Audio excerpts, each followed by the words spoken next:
The imagination and creativity of Michigan citizens can be both overwhelming and magical. It's Christmas morning every time we open the door to the home or business of our next guest. The treasure being always the wonderful, optimistic outlook of our guests, and the excitement being our new discovery of another Michigan talent. Today's journey takes us down Betts Road near the small rural community of Leonard, just outside of Lakeville, north of Pontiac. This is the world headquarters of a master, Tim Selberg, master figurine or puppet sculptor. Here in his home studios, world-class animated figures are hand-carved, cast, and painted.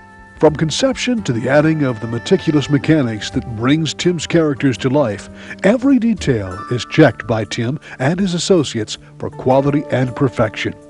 Known worldwide for their realism, figures that make the final Selberg Studios stamp of approval will find themselves the stars of both stage and Hollywood screen.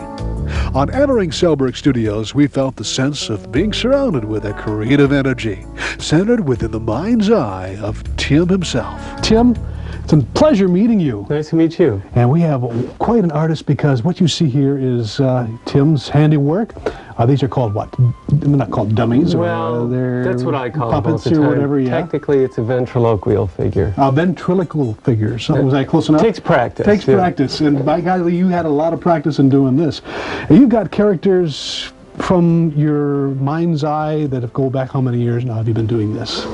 Oh boy, let's see, since I was about 14, so a few years back, 20-some, something like that. My goodness, what got you into the interest? Well, I saw people like Jimmy Nelson on television and doing the Nestle's commercials, and Edgar Bergen, of course, and was just fascinated with it. I was really curious how they work, what was in there, what are they doing in back, and I love the art of ventriloquism, but the puppets themselves really fascinated me. You have created quite a line of characters, too. I mean, can you just kind of roll off a few of your characters that you've created out of your mind's eye? Well, the one you're holding is a baby. We call him Tater. He's one of the newest. And there's an old man, an old lady. I've got goofy characters, kind of scary ones even. The mischievous boy, the kind of typical character where most of us are used to seeing. Now, it starts from an idea, a concept. How far, where do you take it? Just give us the basic process of how it eventually becomes, something that's almost lifelike. Right. Well, yeah, and in fact, that's something I really go for. Each puppet is a caricature and, whimsical, that kind of thing, but I do like to put as much life as possible in them, and that's real important. In fact, the eyes, which I happen to have a box of here. That seems to be an important part of any artist, is the eyes, right? It's real important, yeah. If you don't get the eyes, it's really just not going to happen. So those have to be realistic.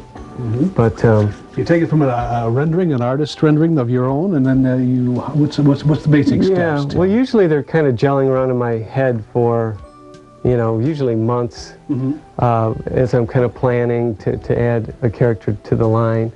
And, sometimes actually some of the best characters I've come up with have been drawn on like a napkin at a restaurant or something like that, or I would start with a front sketch and then do a side view also, as my template to carve the head. Okay. And this on the sketch, you can see the laminations. I see. For the head. And then you actually take it into the carving process out of basswood or something of that sort? Right, basswood. All right. Yeah. But every figure that I create starts in basswood. I carve them all from wood, and then the baby character here is an example of one of the figures in my composition line. So once the wood carved head is made, we do molds and all of that, and then produce a line of puppets I call living puppets. Living puppets. Like this, yes. They can do quite a few things with the livers there. Yeah, well, this one does a little bit. The eyes, mouth. This one will cry also, if you see the little holes there. Like tear ducts there. Yeah, there's a water supply that hooks into the control post, and then it runs to a squeeze bottle in the puppet's arm. So when you want her to cry, or him in this case, you would just squeeze the puppet's arm and two big streams shoot right out the corners. But that's clever. What market do we have here for these? I mean, you utilize these for, professional ventriloquists use them, of course. And is there any other lines that you do for, you were mentioning something about you're involved pretty much in a production too, Castle Rock Productions. Tell us a little bit about that project. Okay, well that's a movie that's being filmed in Vancouver. Actually, filming started yesterday. Oh, really? It's a comedy and stars a lot of, well-known comedians, some from Saturday Night Live and that kind of thing. And the main character in the movie portrays a ventriloquist who also does the dog show circuit. And the film is called Dog Show. And, it's basically a documentary, like a mock documentary of the dog show circuit. Oh, I see. What characters are you involved in making for those? Well, some of them? Yeah, this character right here, who they named Little Buddy. This is the actual size sketch of the character, and as you can see, he's kind of a goofy, kind of boy type figure, but I'm told he has a real, prominent part in the story throughout the film, so that's going to be a lot of fun to How did that happen? see. How did you make the connections with them at Castle Rock? From previous work of yours, or? Boy, yeah. Is it hard to remember that? It was Yeah, kind of worked. I think they found me on the internet. Oh, great. And then talked to others and kind of word of mouth, like they said, yeah, go call Tim, he's really the one to do it. So must have been they did a lot of looking, I know. So I was happy to get the job. You were saying that you're kind of a night person. Is that when you do most of your creative things, just kind of? Yeah, especially like the painting, I like to do at night because during the day, usually the phones are ringing a lot and there's just a lot of things to tend to. So at night I kind of know that's behind me and it's peaceful and quiet, and that's usually when I do my best, the real creative work, the designing and the painting. You are the creative spearhead of this organization, but you've got to give some things to other people, and so you can maintain the creativeness. How do you do that? I mean, you do the concept and the first sculpting, and then where does it go from there? I mean, I see there's people here working right now to help bring your dreams to reality. Right, and they're very important. Kind of in the early years, probably the first 10 years of making puppets, I was doing everything myself. And as you can probably imagine, there weren't a whole lot of puppets going out the door either, because there's so much involved in making one of these, from start to finish, from the concept through everything till the point it's shipped out the door. There really is a lot of work, and they're entirely handmade.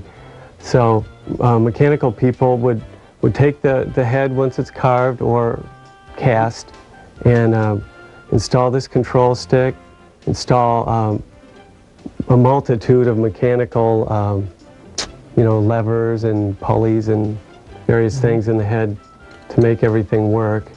And this has kind of progressed from the earlier days of Edgar Bergen's. I mean, really, as far as the mechanisms inside, hasn't it? I mean, this has developed. Yeah, these really have come a long way from, say, a figure or puppet like this from the 30s or 40s would be quite crude in comparison.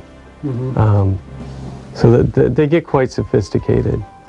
Julie Campbell does a lot of the mold work. She builds the bodies and paints the hands. This particular figure was mechanized by Craig Russell, and this is called my standard control system because it is more the classic style of how controls for this type of puppet have been built over the years, with a series of levers and controls kind of surrounding the stick. And Harry Maxwell builds the slightly more sophisticated style, and yeah, could you hand me that, of controls. This guy's not painted yet, but I don't think he'll mind if we show him. With the eyebrows and everything. Right, this is the more deluxe style, which I call trigger controls.